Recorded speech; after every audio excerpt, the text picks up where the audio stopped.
Selamat datang di era digital baru. RRI News kini hadir di genggaman Anda dengan aplikasi mobile terbaru. Temukan berita online terkini, cepat, dan terpercaya langsung dari perangkat Anda dengan fitur pembaruan berita real time dari aplikasi mobile RRI News. Anda tak akan pernah ketinggalan informasi. Nikmati kemudahan akses berita nasional dan internasional, berita terpopuler, dan video berita terbaru kapan saja dan di mana saja. Dilengkapi dengan teknologi terkini, aplikasi mobile RRI News memberikan pengalaman membaca yang lebih baik. Dapatkan notifikasi berita penting langsung di layar ponsel Anda. Jelajahi kategori berita yang Anda minati, mulai dari politik, ekonomi, budaya, hingga olahraga. Anda juga bisa berbagi berita penting kepada teman dan keluarga melalui media sosial dan aplikasi pesan, menjaga Anda tetap terhubung dengan dunia di sekitar Anda.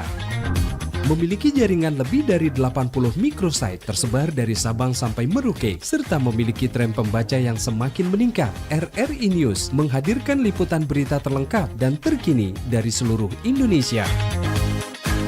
Unduh sekarang di Google Play dan App Store aplikasi mobile RRI News, membawa dunia ke dalam genggaman Anda. Aplikasi mobile RRI News, berita terkini dan terpercaya dalam genggaman Anda.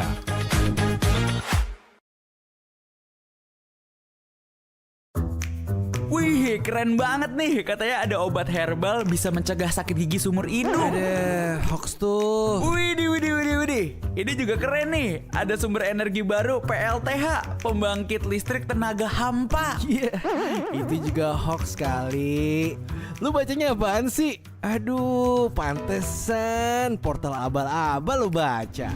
Kalau mau baca berita yang lengkap tapi udah verified, mulai dari berita nasional, internasional, olahraga, gaya hidup sampai hiburan, lu cukup klik rri.co.id.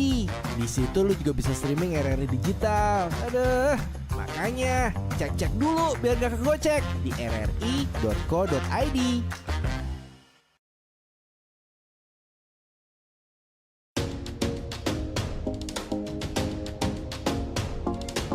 Di era disrupsi dewasa ini, RRI berupaya memperkuat diri dengan menghadirkan kontennya secara multi-platform untuk memastikan pelayanan kepada publik secara lebih optimal. Kini, RRI bukan hanya dinikmati melalui radio, melainkan juga portal berita online, platform digital, media sosial, dan juga komunitas yang selama ini meramaikan berbagai kegiatan offline di RRI.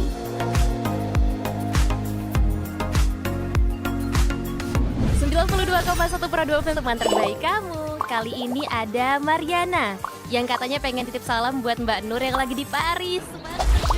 Walah Mar, aku krungu lo salamu, tombo kangen. Samo-samo. Bundo, awak baru dapat info lowongan karak.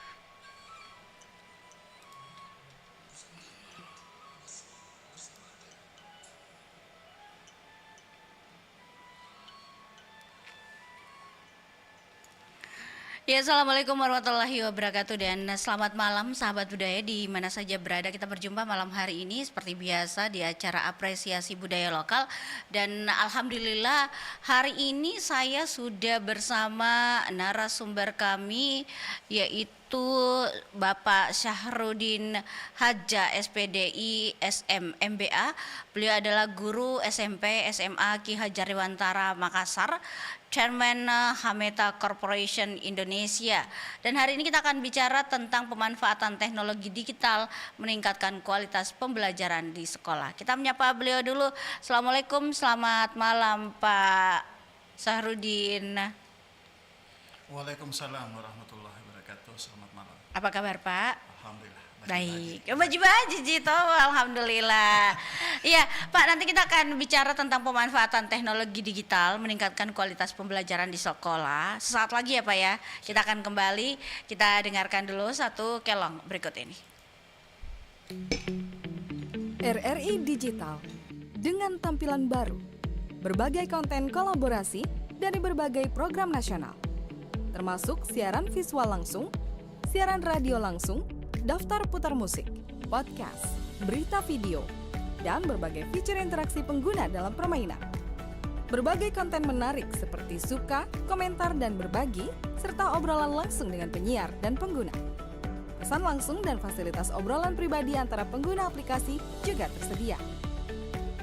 RRI Digital tersedia di Google Store dan App Store. RRI Digital.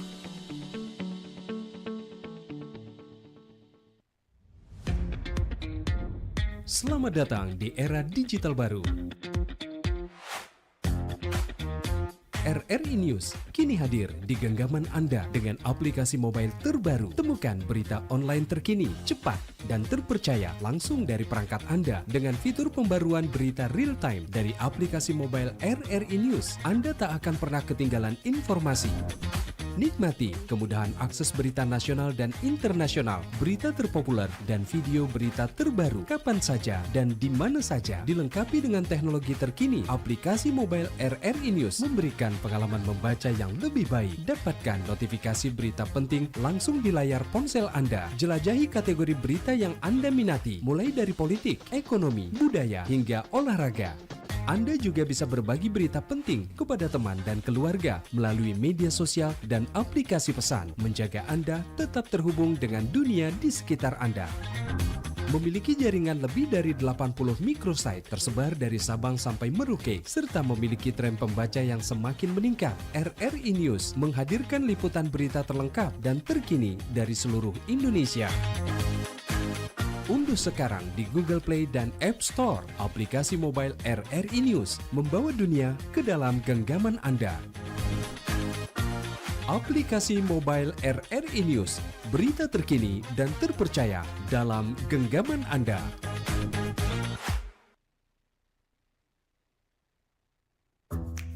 Wih, keren banget nih. Katanya ada obat herbal bisa mencegah sakit gigi seumur hidup. Ada hoax tuh. Widih.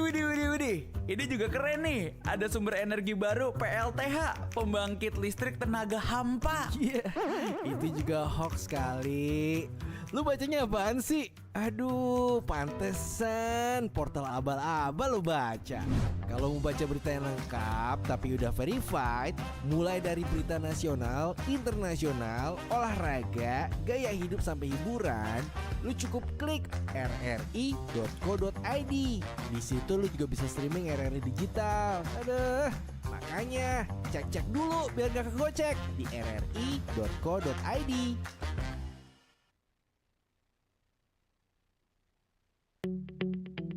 RRI Digital dengan tampilan baru, berbagai konten kolaborasi dari berbagai program nasional, termasuk siaran visual langsung, siaran radio langsung, daftar putar musik, podcast, berita video, dan berbagai fitur interaksi pengguna dalam permainan.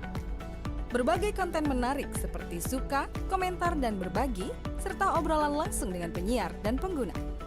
Pesan langsung dan fasilitas obrolan pribadi antara pengguna aplikasi juga tersedia. RRI Digital tersedia di Google Store dan App Store. RRI Digital.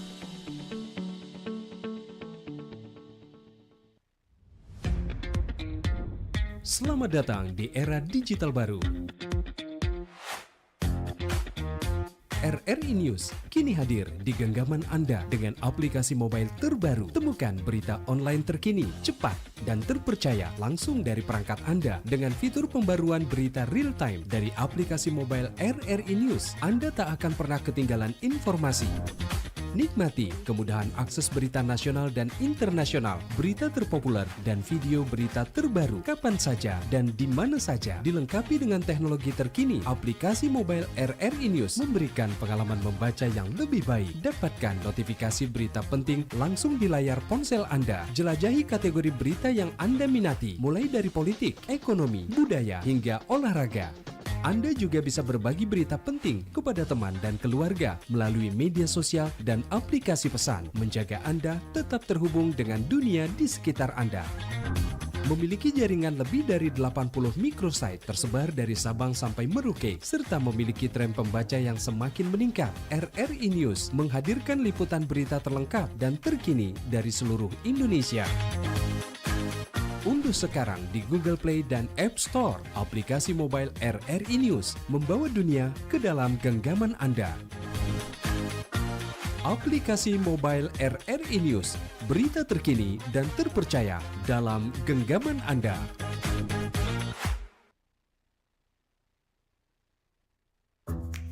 Wih, keren banget nih. Katanya ada obat herbal bisa mencegah sakit gigi seumur hidup. Ada hoax tuh. Widih.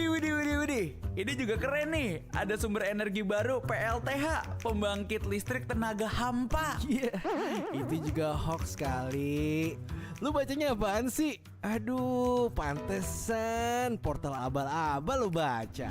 Kalau mau baca berita yang lengkap tapi udah verified, mulai dari berita nasional, internasional, olahraga, gaya hidup sampai hiburan, lu cukup klik rri.co.id.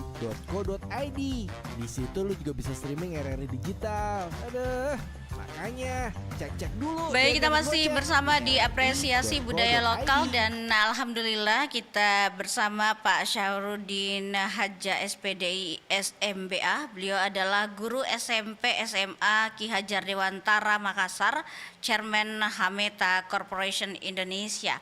Kita bicara pemanfaatan teknologi digital meningkatkan kualitas pembelajaran di sekolah. Baik, Pak, kembali kita di malam hari ini. Pak Syahrudin, kalau bicara tentang teknologi, pastinya kita mau tahu dulu apa sih itu teknologi digital. Mungkin silakan dijelaskan, Pak.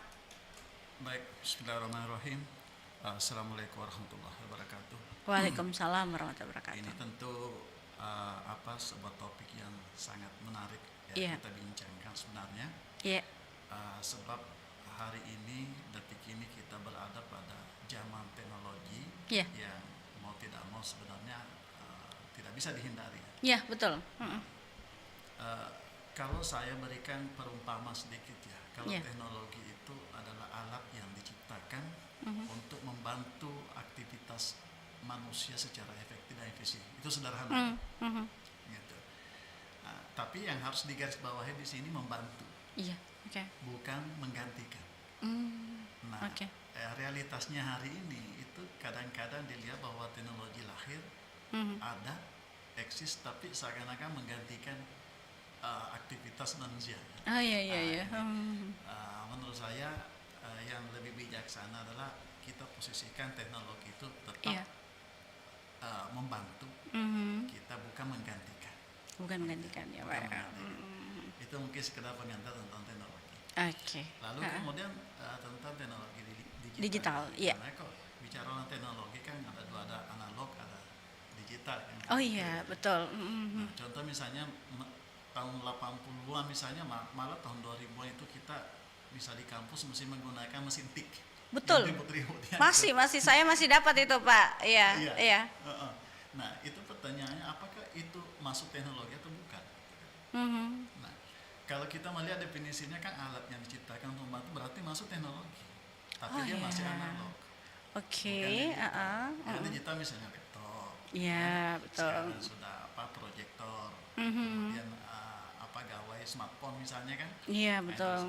Nah, tapi bicara tentang pendidikan mungkin ya, bukan hanya sekedar menggunakan laptop, kemudian proyektor, kemudian alat-alat yang lainnya untuk membantu pembelajaran, tapi yang paling penting pemanfaatannya. Oh iya. Bagaimana memanfaatkan teknologi digital itu untuk misalnya mempersiapkan, mendesain persiapan materi atau desain-desain pembelajaran. Itu mungkin yang poinnya gitu. Oke, baik. Berikutnya lagi, Pak. Platform atau aplikasi digital apa saja seperti mungkin learning management system atau media interaktif atau AI yang paling sering Bapak gunakan dalam kegiatan belajar mengajar dan apa pertimbangan utamanya Bapak menggunakan aplikasi tersebut? Silakan, Baik, Pak. Bu. Sebenarnya itu menggunakan beberapa aplikasi itu sebenarnya kita sesuai dengan kebutuhan ya. Sesuai dengan niche-nya kita gitu.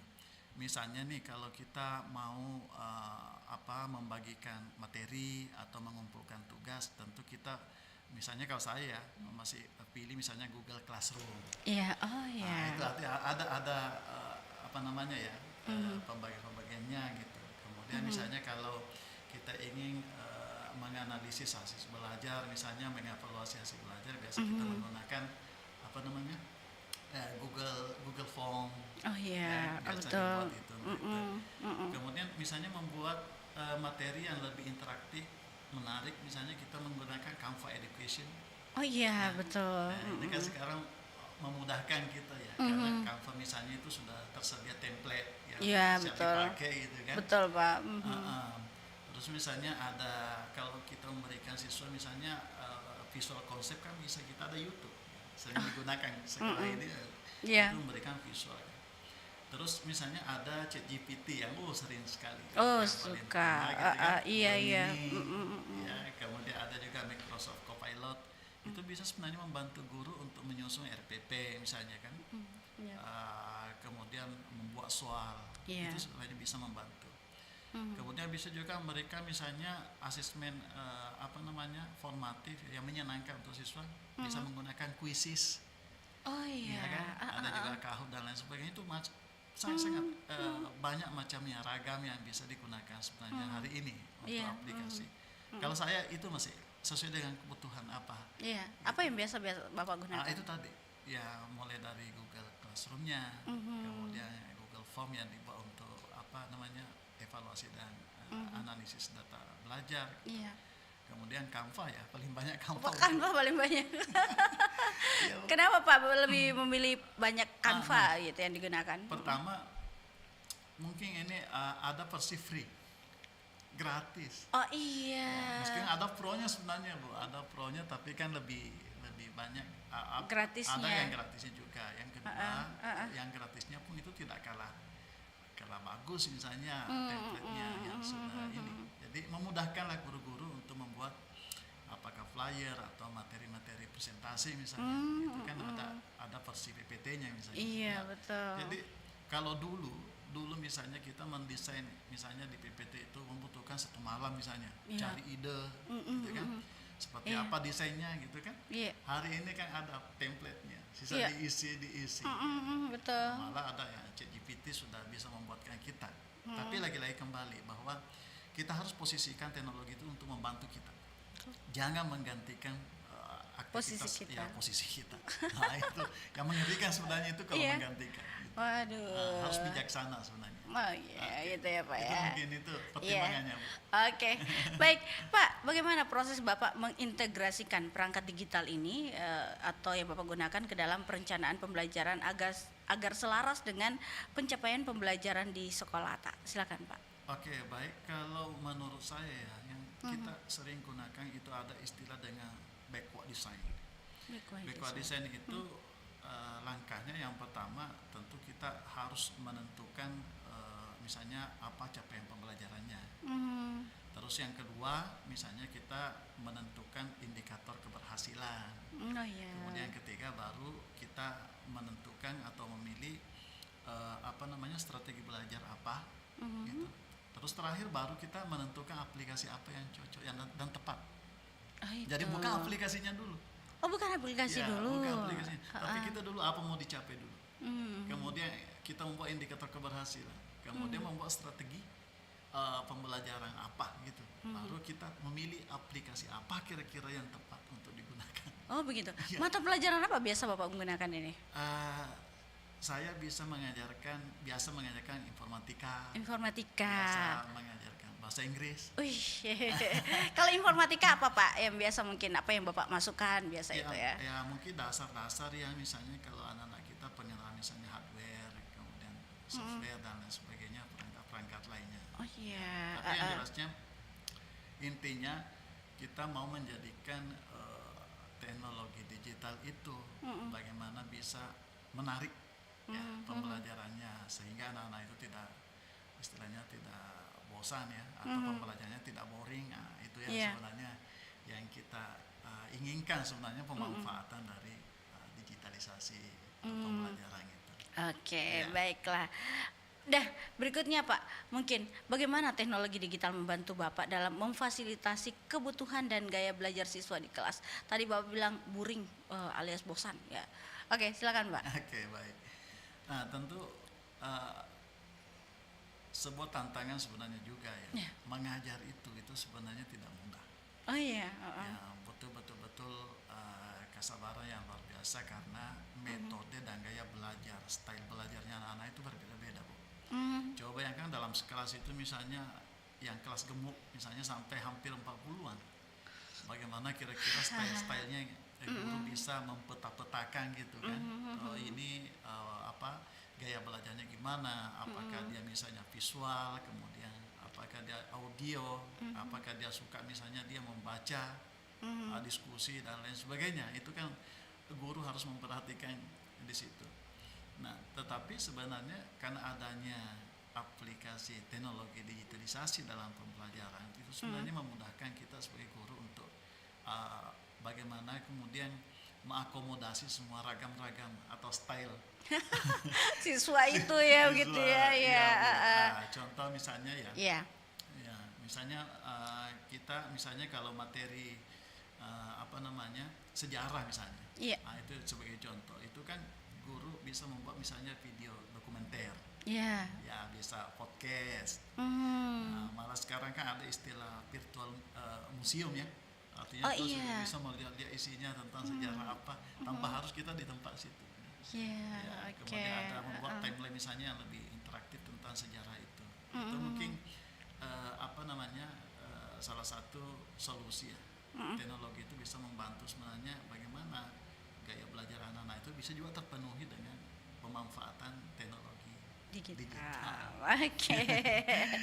Baik, kembali lagi Pak.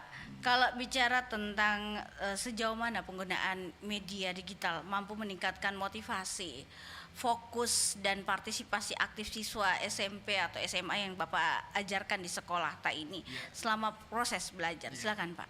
Misalnya saya di SMP atau SMA Ki Hajar Dewantara Makassar ya, kita sudah terapkan sebenarnya bagaimana media itu bukan hanya sekedar kita manfaatkan, tapi harusnya dia bagaimana meningkatkan keterlibatan siswa.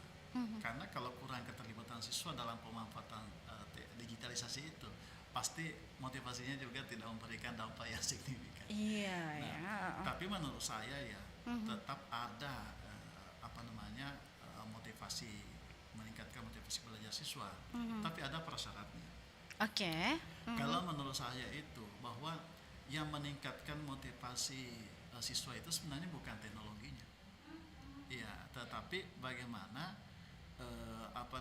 aktivitas belajar yang dirancang dengan teknologi. Ya, jadi teknologi itu sebenarnya biasa aja. Tapi kalau dimanfaatkan itu bagaimana mendesain misalnya pembelajaran yang menarik, nah itu bisa meningkatkan motivasi siswa. Itu. Ya misalnya Bu, contoh Pak. kalau misalnya kita siswa belajar tentang ekonomi, siswa itu sebenarnya bisa diminta untuk membuat konten mempromosikan UMKM lokal di IG-nya, gitu, kemudian di TikTok-nya atau sosial medianya lah. Karena siswa itu lebih termotivasi jika terlibat langsung untuk melakukan macam proyek-proyek begitu dibandingkan mengerjakan soal-soal di buku. Maksudnya dia mau lebih langsung begitu terjun Pak ya ke lapangan. Nah, keterlibatannya itu siswa itu dia itu yang meningkatkan motivasinya sebenarnya. Jadi memang benar bahwa teknologi digital itu mampu meningkatkan motivasi belajar siswa sebenarnya. Demikian Bu. Kalau boleh tahu biasanya mereka harus terjun ke lapangan kalau UMKM ada festival atau apa mereka pergi liput, maksudnya video-video begitu untuk konten digital yang dibikin Pak. Biasanya. Saya kira kalau misalnya di sekolah kami itu kita tidak monoton ya, semacam selalu di indoor ya, tapi kita mencoba untuk kelas outdoor, gitu, mencari pengalaman baru, suasana baru gitu, artinya tidak monoton gitu.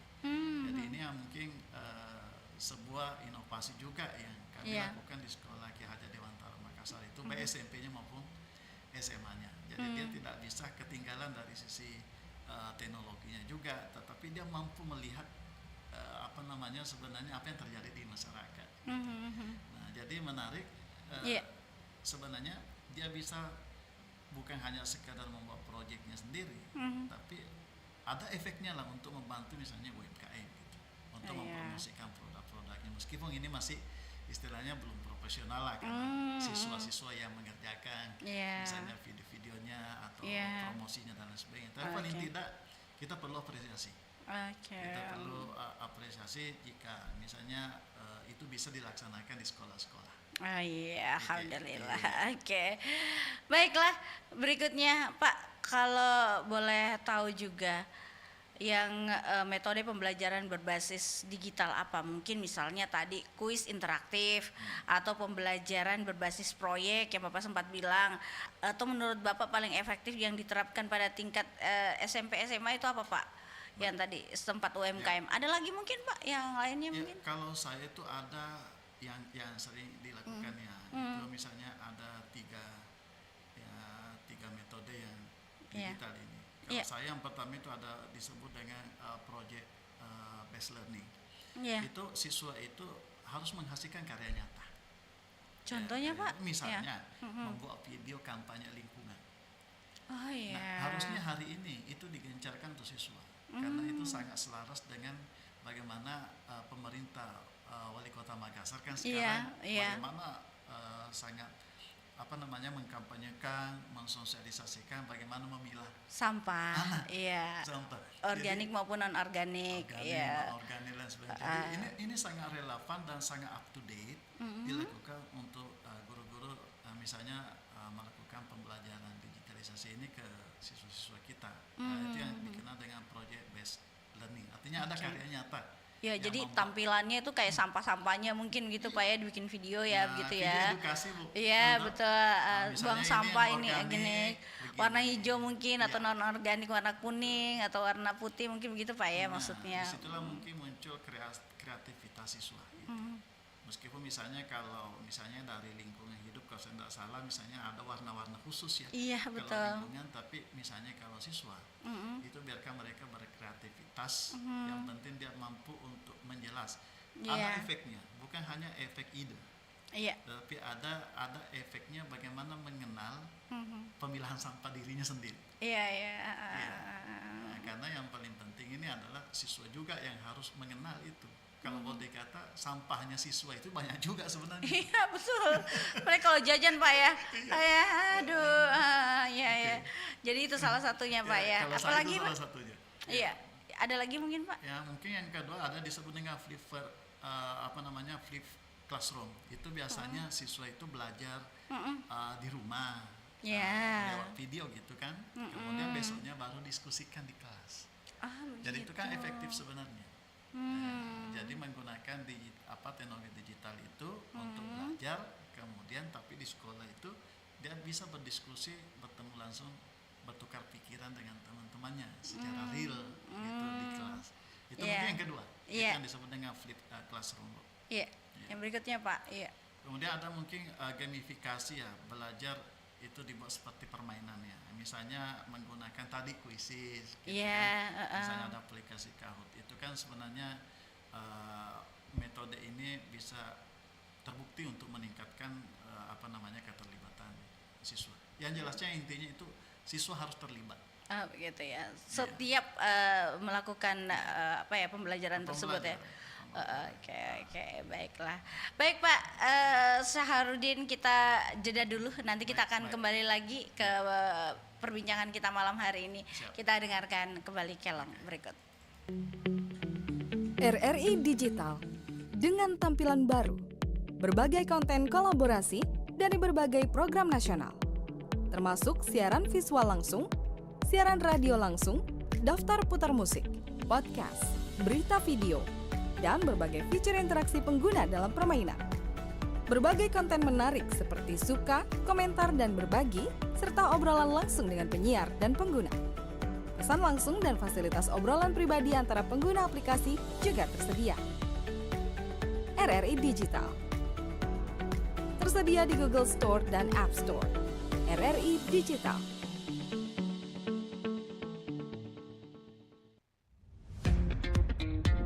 Selamat datang di era digital baru. RRI News kini hadir di genggaman Anda dengan aplikasi mobile terbaru. Temukan berita online terkini, cepat, dan terpercaya langsung dari perangkat Anda dengan fitur pembaruan berita real time dari aplikasi mobile RRI News. Anda tak akan pernah ketinggalan informasi. Nikmati kemudahan akses berita nasional dan internasional, berita terpopuler, dan video berita terbaru kapan saja dan di mana saja. Dilengkapi dengan teknologi terkini, aplikasi mobile RRI News memberikan pengalaman membaca yang lebih baik. Dapatkan notifikasi berita penting langsung di layar ponsel Anda. Jelajahi kategori berita yang Anda minati, mulai dari politik, ekonomi, budaya, hingga olahraga. Anda juga bisa berbagi berita penting kepada teman dan keluarga melalui media sosial dan aplikasi pesan, menjaga Anda tetap terhubung dengan dunia di sekitar Anda. Memiliki jaringan lebih dari 80 microsite tersebar dari Sabang sampai Merauke, serta memiliki tren pembaca yang semakin meningkat, RRI News menghadirkan liputan berita terlengkap dan terkini dari seluruh Indonesia. Unduh sekarang di Google Play dan App Store aplikasi mobile RRI News, membawa dunia ke dalam genggaman Anda. Aplikasi mobile RRI News, berita terkini dan terpercaya dalam genggaman Anda.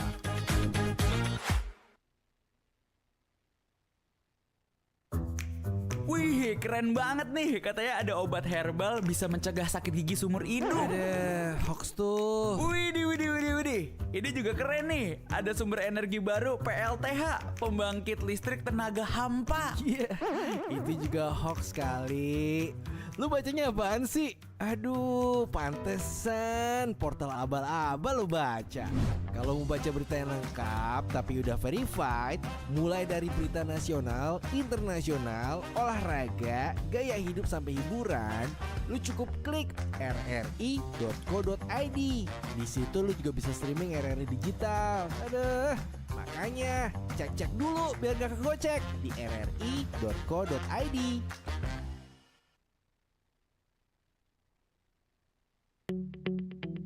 RRI Digital dengan tampilan baru, berbagai konten kolaborasi dari berbagai program nasional, termasuk siaran visual langsung, siaran radio langsung, daftar putar musik, podcast, berita video, dan berbagai fitur interaksi pengguna dalam permainan. Berbagai konten menarik seperti suka, komentar, dan berbagi, serta obrolan langsung dengan penyiar dan pengguna. Pesan langsung dan fasilitas obrolan pribadi antara pengguna aplikasi juga tersedia. RRI Digital tersedia di Google Store dan App Store. RRI Digital.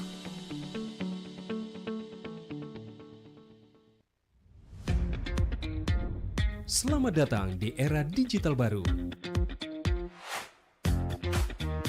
RRI News kini hadir di genggaman Anda dengan aplikasi mobile terbaru. Temukan berita online terkini, cepat, dan terpercaya langsung dari perangkat Anda dengan fitur pembaruan berita real time dari aplikasi mobile RRI News. Anda tak akan pernah ketinggalan informasi.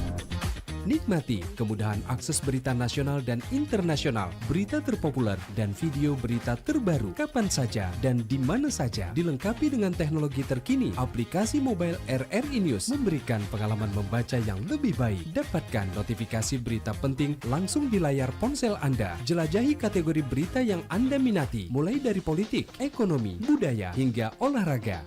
Anda juga bisa berbagi berita penting kepada teman dan keluarga melalui media sosial dan aplikasi pesan, menjaga Anda tetap terhubung dengan dunia di sekitar Anda. Memiliki jaringan lebih dari 80 microsite tersebar dari Sabang sampai Merauke, serta memiliki tren pembaca yang semakin meningkat, RRI News menghadirkan liputan berita terlengkap dan terkini dari seluruh Indonesia. Unduh sekarang di Google Play dan App Store aplikasi mobile RRI News, membawa dunia ke dalam genggaman Anda. Aplikasi mobile RRI News, berita terkini dan terpercaya dalam genggaman Anda.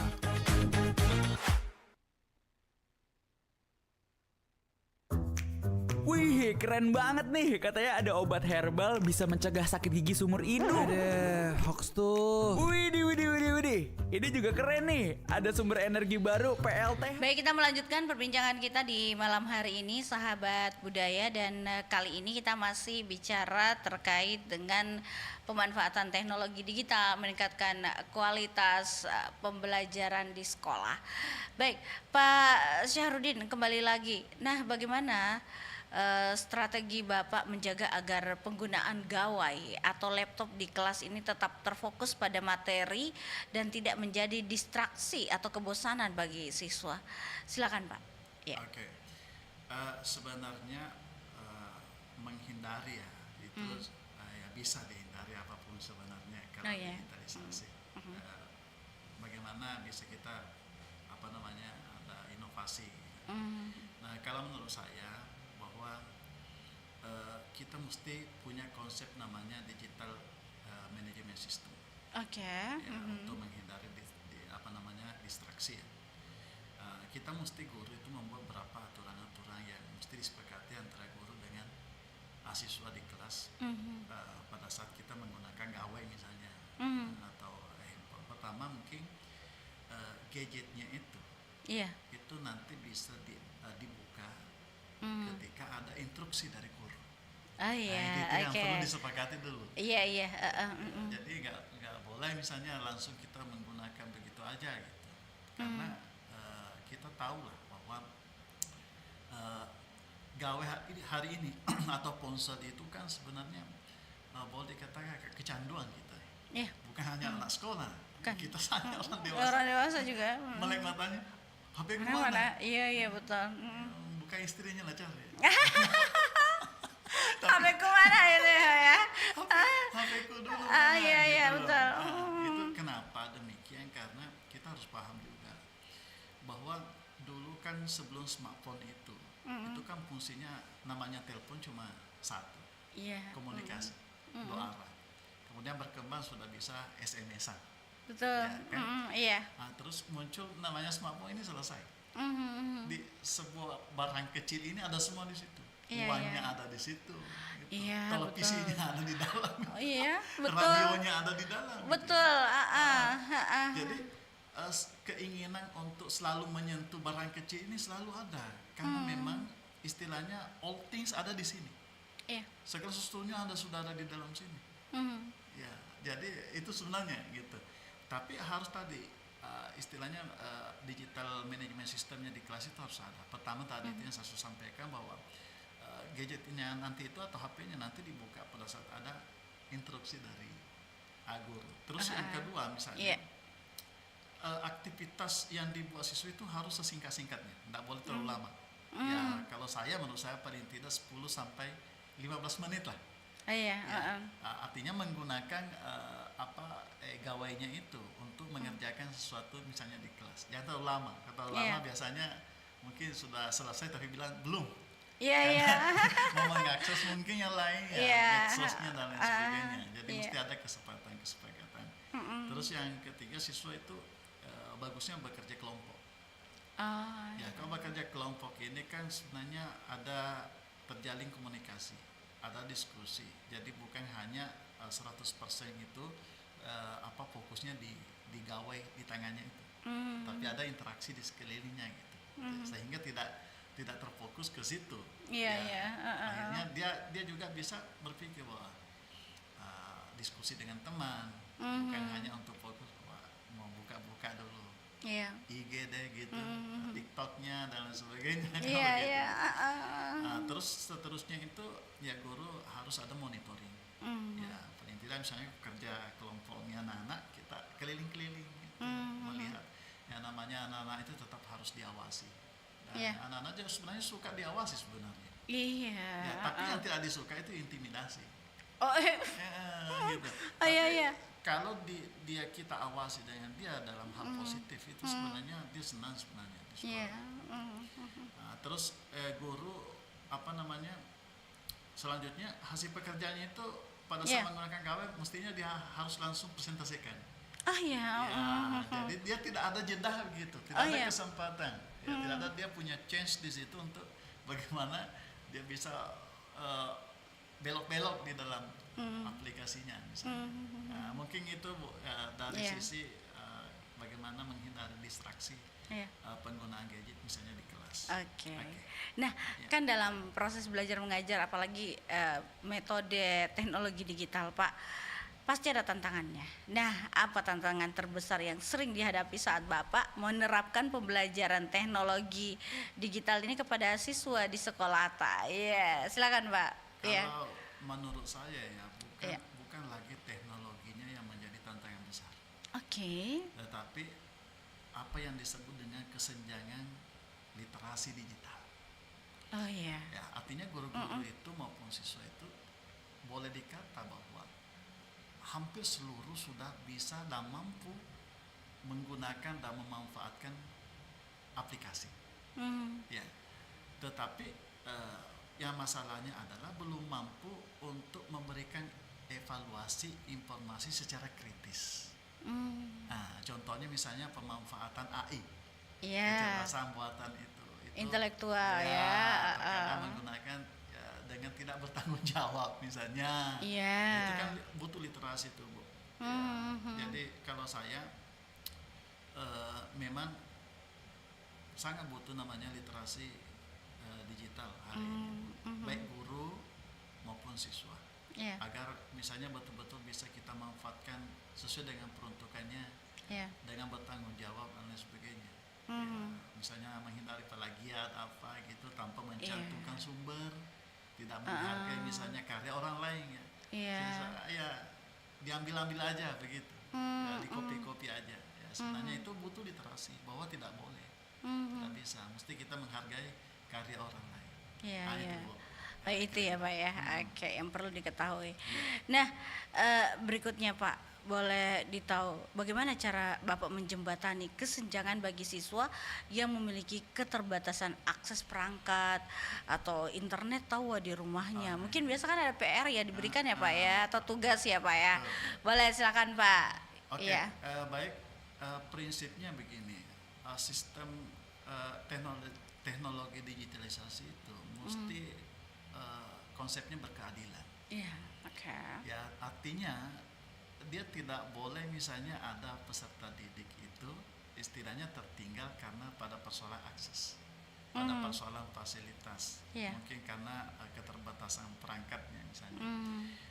Maka mesti kita sebagai guru misalnya mencari solusi, Oh iya. harus solutif ya. Yang pertama misalnya bagaimana pembelajaran kelompok. Misalnya kita ada 10 dalam satu kelompok, mungkin ada 1-2 orang itu. Misalnya kotanya tidak cukup kan. Iya, Ya, kan? betul. Tapi kalau kelompoknya bisa misalnya temannya sampingnya kayak dipakai gitu, atau boleh sharing ya. Ada kota berapa kota Iya, di situ bisa iya. dibagi-bagi. Iya, hotspot gitu ya Pak ya. Hotspot ya. Iya, biasa kan hotspot ya. Iya. Jadi mesti kita modifikasi bentuknya ya kerja kelompok. Iya. Supaya yang tidak memadai misalnya itu bolehlah berbagi dengan teman-temannya, atau boleh alatnya temannya itulah yang dipakai untuk sementara. Yang jelasnya tidak boleh ada yang tertinggal karena keterbatasan itu solusi yang pertama. Iya. Terus yang kedua misalnya LMS itu, learning management systemnya itu mesti memang bagaimana didesain ada sistem offline-nya. Jadi materi itu bisa diunduh, bisa di-download meskipun tidak online. Nah, itu mungkin solusi bagi misalnya sekolah yang sudah memanfaatkan LMS itu, ya, learning management system, sudah canggih sebenarnya, tapi perlu dipikirkan apakah misalnya bisa diakses dengan offline. Karena jangan sampai misalnya siswa mau materi itu misalnya bisa mengakses tapi tidak ada, ya itu tadi, tidak ada jaringan wifi misalnya dan Kuota sebagainya. itu ya, Pak ya. Kuota misalnya sudah habis, atau misalnya Iya. pulang kampung tidak ada. Iya. Nah, itu kan artinya perlu dipikirkan ke depannya semuanya. Itu apa yang bisa menjadi penghambat pengaplikasian daripada teknologi digitalisasi terkhusus dalam pembelajaran. Oke. Iya. Terus selanjutnya mungkin ya mesti ada menyediakan versi cetak lah. Artinya bisa di print out kan, bisa begitu Bu. Ya, karena jangan sampai misalnya lowbat ki Iya. tidak bisa juga dilihat ya. misalnya, tidak lupa bawa charger misalnya ke sekolah, itu kan perlu di apa namanya tuh, perlu memang Dipikirkan ya, Pak ya. bersama bagaimana ke depannya apa yang bisa terjadi sama siswa sebenarnya. Kemudian ya untung-untung kalau sekolahnya itu memiliki misalnya laboratorium komputer, bisa dimanfaatkan misalnya. Tapi kalau tidak ada, susah ya Pak jadi ya. problem lagi kan. Iya. Kemudian terakhir mungkin saya berikan solusinya, memberikan waktu pengumpulan tugas itu, timeline-nya, deadline-nya itu tahu jangan dibatasi, harus fleksibel. Iya, itu tadi jangan sampai misalnya pokoknya selesai ini harus di store. Wah, nggak ada kotaku Pak. Wah, saya nggak mau tahu misalnya. Itu kan menjadi masalah. Jadi harus fleksibel. Jangan sampai nanti pulang ke rumah baru ada misalnya jaringan internet, baru bisa dikirim lah. Yang jelasnya konsepnya harus berkeadilan. Jangan karena keterbatasan itu kita istilahnya teknologi digital ini bukan pada persoalan sedang tren, tapi perlu kita pikirkan masalah konsep keadilan itu dalam pembelajaran. Iya betul, alhamdulillah. Iya, kalau guru kayak begini bagus deh. Insyaallah. Tidak membuat siswa itu susah begitu Pak ya, alhamdulillah. Oke, baik kita kembali lagi Pak. Dan ini kalau bicara tentang bagaimana Bapak menyelipkan pemahaman tentang etika berinternet, digital citizenship ya, dan kewaspadaan terhadap plagiarisme atau penyalahgunaan AI kepada siswa. Oke, silakan Pak. Memang digital ethics itu itu yang paling penting. Itu saya katakan kembali tadi bahwa memang literasi digital itu penting.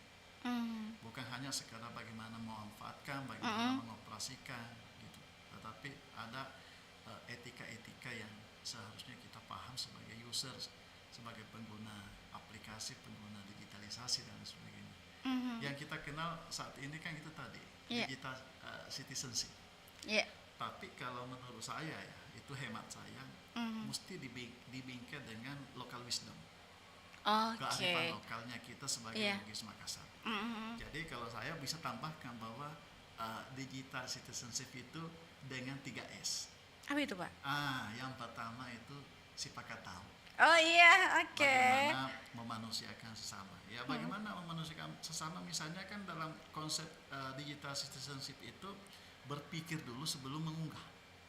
Berpikir dulu sebelum memposting. Berpikir dulu sebelum komen. Berpikir dulu sebelum share. Ya kan?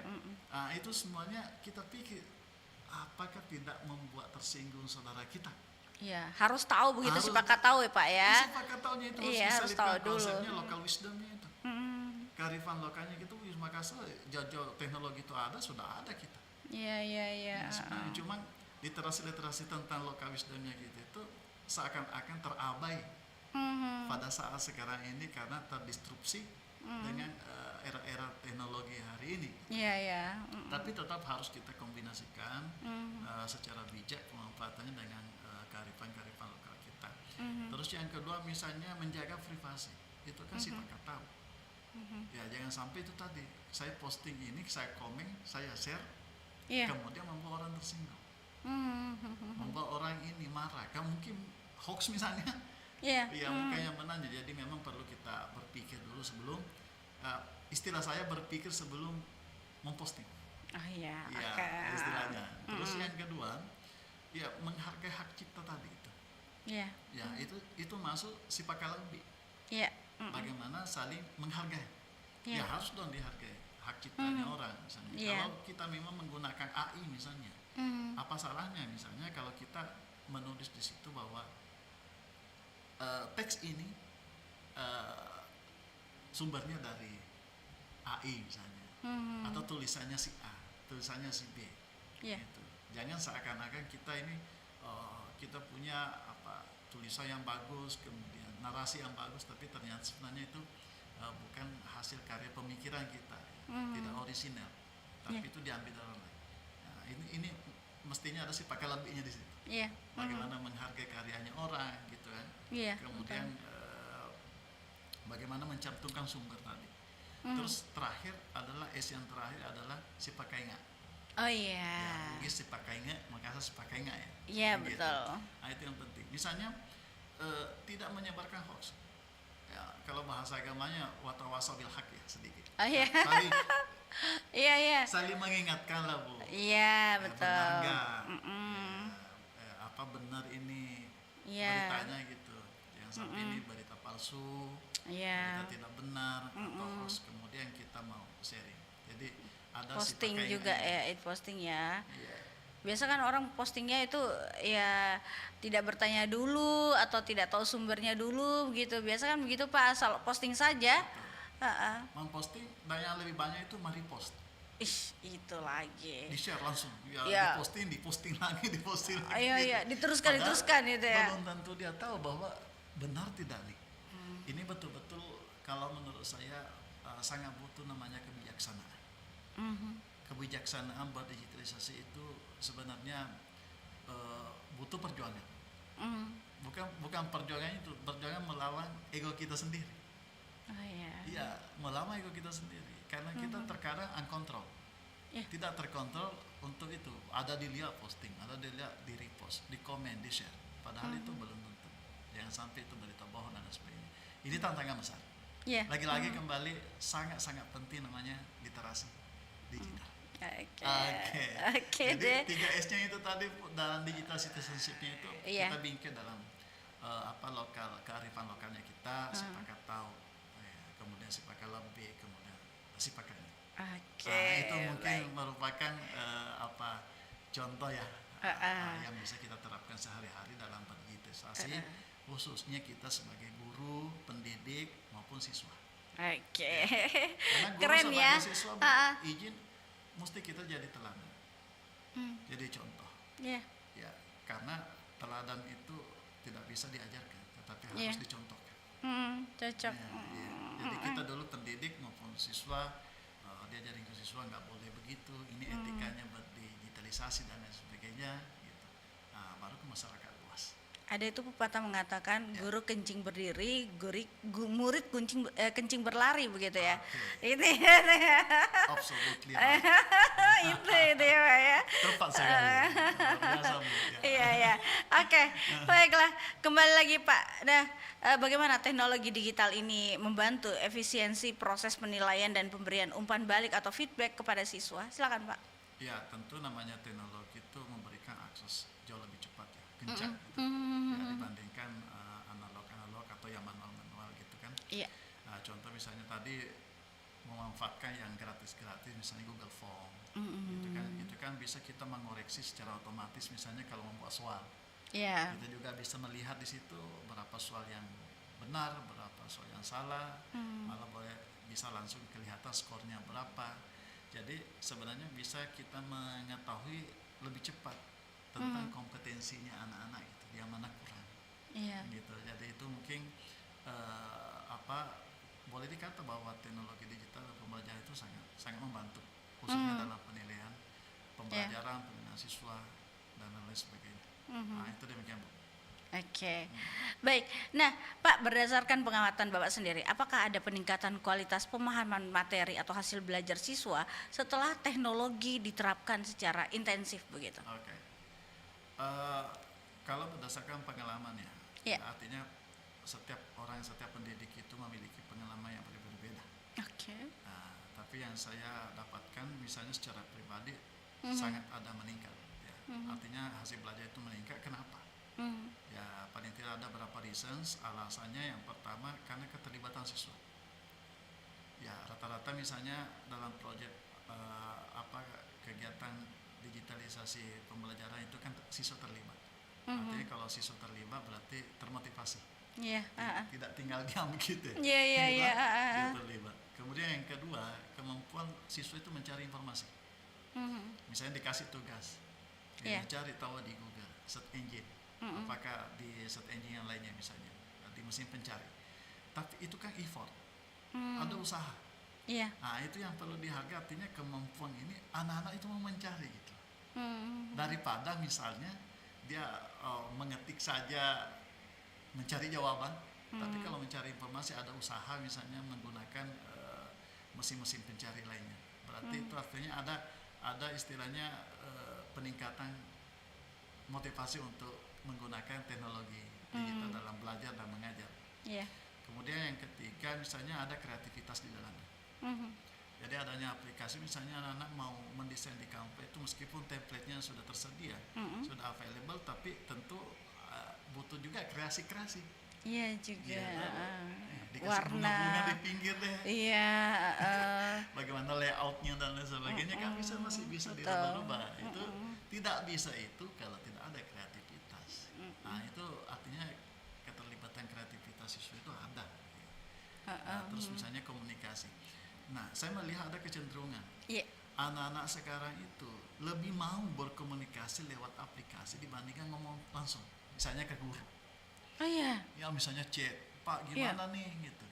Dibandingkan, maksud saya kenapa nggak mau tanya kayak tadi waktu kita ketemu di kelas gitu. Iya. Jadi ada kecenderungan lain hari ini saya lihat anak-anak itu lebih senang komunikasinya lewat aplikasi, senang komen-komen gitu. Tapi dia tidak bukan komunikatif. Ya, secara lisan ya. Iya, iya. Tapi dia senang untuk menyampaikan lewat tadi komunikasi Via pesan WA, gitu, via WA ya, WhatsApp ya. WhatsApp dan sebagainya. Tidak berani ngomong langsung gitu ya. Mungkin tidak berani karena kita istilahnya guru itu bagaimana mencoba untuk ada approach ya, personal approach, pendekatan personal ke siswa. Jadi bukan lagi segannya sebenarnya, tapi ada kecenderungan kesenangan lain gitu. Dia mau menyampaikan, mungkin tidak perlu malu mungkin. Ya. Ya kalau ketemu langsung kali. Ya. Dikurangi nilaiku. Iya. Dianggap misalnya tidak sopan, tapi intinya adalah ada kecenderungan lain yang menurut saya bahwa anak-anak itu lebih senang, saya lihat komunikasinya menggunakan aplikasi dibandingkan ngomong langsung ke kita. Khususnya saya guru misalnya. Iya, pengalaman Pak ya. Itu pengalaman, tapi tidak semua mungkin ya. Iya, betul. Ada sisi-sisi mereka segan mungkin ya, itu lagi Pak ya kembali. Tapi padahal gurunya mau dekat-dekat, tapi jangan deh, malu-malu sama guru tak bela. Bisa jadi ada. Iya, kentarannya tidak pintar tak itu ya. Oke, baiklah Pak. Sejauh mana dukungan dari sekolah di dinas atau di sekolah ya, dukungan dari sekolah atau dinas terkait tentang pelatihan teknologi dan kompetensi digital, apa yang paling mendesak untuk terus ditingkatkan oleh para guru saat ini, terutama mungkin Bapak mungkin atau teman-teman yang lainnya, boleh silakan Pak. Benar-benar. Saat ini sebenarnya kalau kita melihat sekolah maupun dinas-dinas terkait ya, itu sebenarnya sangat aktif hari ini untuk melakukan pelatihan. Itu sebenarnya artinya ada responnya dari pemerintah kita, bagaimana kita betul-betul guru itu bisa adaptif dengan teknologi digital dalam proses pembelajaran mengajar belajar mengajar misalnya. Tapi ada hemat saya ya, misalnya bukan hanya sekedar pelatihan bagaimana menggunakan aplikasi ke depan, tetapi mungkin yang perlu dilatih bagaimana mendesain pembelajaran yang lebih interaktif, yang lebih menarik untuk bagaimana menyajikan ke anak-anak kita agar dia tidak muncul rasa bosan, kemudian bisa fokusnya lebih gitu. Ada kecenderungan misalnya, wah saya senang ini Pak, ini mungkin animasi, kenapa enggak misalnya guru dilatih gitu kan? Bukan hanya memperkenalkan yang biasa-biasa saja ya, misalnya AI, tapi mungkin lebih yang detailnya saya yang lebih membuat kita seorang guru itu dipancing kreativitasnya. Karena saya yakin bahwa setiap manusia itu ada kreativitasnya yang sangat luar biasa, tapi biasa terpendam. Oh itu. Ya, karena tidak ada wadah. Tapi ketika ada wadah-wadah pelatihan misalnya, itu luar biasa ya. Kamu menyajikan misalnya membuat desain-desain pembelajaran itu kan bukan hanya sekedar membuat, tapi ada insting, ada ide. Ya, bagaimana bentuknya yang menarik, bagaimana tata letaknya dan sebagainya, bagaimana fontnya, besar kecilnya, warna-warninya kan begitu. Nah, itu kan butuh sebenarnya kreativitas tingkat tinggi pada saat kita membuat pembelajaran, bukan sekedar membuat. Gitu. Saya percaya bahwa semakin tinggi usahanya kita, kreativitasnya kita, itu saya percaya bahwa ada energi yang luar biasa bisa mengalir ke siswa. Dibandingkan kita misalnya menggunakan AI nih, buatkan Kak begini, selesai. Ya. Bukan pada persoalan selesainya, tapi semakin keras usahanya kita seorang guru, semakin kuat energinya ke siswa. Gitu ya, itu yang saya percaya secara pribadi. Kalau sekadar selesai ya gampang sekali hari ini kan. Buatkan saya presentasi tentang ini, gambarnya ada di sisi gini, kemudian berapa lembar, berapa slide, selesai gitu. Nah, Tanpa disentuh kreativitas, tanpa disentuh misalnya ide-ide yang lainnya. Nah, tetapi persoalannya jangan sampai energinya tadi itu, yang siswa hanya sekedar oke gitu, tidak ada yang masuk. tidak ada bertanya gitu Tidak ya ada biasa yang- ya. Jadi yang saya percaya itu ada energi. Semakin keras guru itu semakin kreatif membuat misalnya, wah ini orang cuma 1 menit, oke saya butuh 1 jam lah, saya butuh kreativitas. Artinya ada usaha yang sangat luar biasa, insya Allah akan melahirkan juga energi yang luar biasa yang tertular ke siswa. Oke. Baik, mantap. Closing statement Pak, yang terakhir mungkin apa yang bisa Bapak sampaikan dengan topik kita hari ini, silakan Pak. Ya baik, mungkin hanya saya ingin katakan bahwa teknologi digital itu harus terus berkembang. Iya. Yang harus kita pahami bahwa tidak mungkin kita menghindari namanya perkembangan teknologi digital khususnya dalam pembelajaran. Yang harus kita lakukan adalah adaptif. Kita mampu beradaptasi dengan perkembangan teknologi dan mau belajar dan mau berusaha. Jangan misalnya kita mau tinggal diam gitu. Ya, jangan misalnya mau takut atau malu sama teman-teman bertanya. Saya senang itu ketika ada misalnya ada yang saya tahu, saya bisa berikan, dan setiap saya ketemu orang, saya punya prinsip harus ada ilmu yang saya dapatkan pada orang yang saya temui. Meskipun di warkop gitu. Rugi rasanya kalau tidak ada sesuatu hal yang something new lah gitu. Hal yang baru gitu kita bisa dapat dari orang pada saat kita berjumpa. Begitupun juga kita harus berniat bahwa apapun yang kita punya harusnya kita sebar kebaikan itu agar bisa menjadi pahala. Nah itu sebenarnya saya. Jadi terakhir kita manfaatkan teknologi digitalisasi ini, khususnya kita guru betul-betul profesional. Jangan kita lupa bahwa dalam menggunakan teknologi digitalisasi itu ada etika-etika yang perlu kita pegang, prinsip gitu. Ya agar betul-betul teknologi ini bisa bermanfaat kepada sesama. Oke, gitu ya. Demikian mungkin. Baik. Terima kasih untuk narasumber kami Bapak Syahrudin Haja, SPDI SMMBA, dan malam hari ini sudah memberikan beberapa informasi kepada kita tentang bagaimana pemanfaatan teknologi digital meningkatkan kualitas pembelajaran di sekolah. Sampai jumpa Pak. Sukses untuk aktivitasnya. Terima kasih banyak. Assalamualaikum warahmatullahi wabarakatuh. Waalaikumsalam warahmatullahi wabarakatuh. RRI Digital dengan tampilan baru, berbagai konten kolaborasi dari berbagai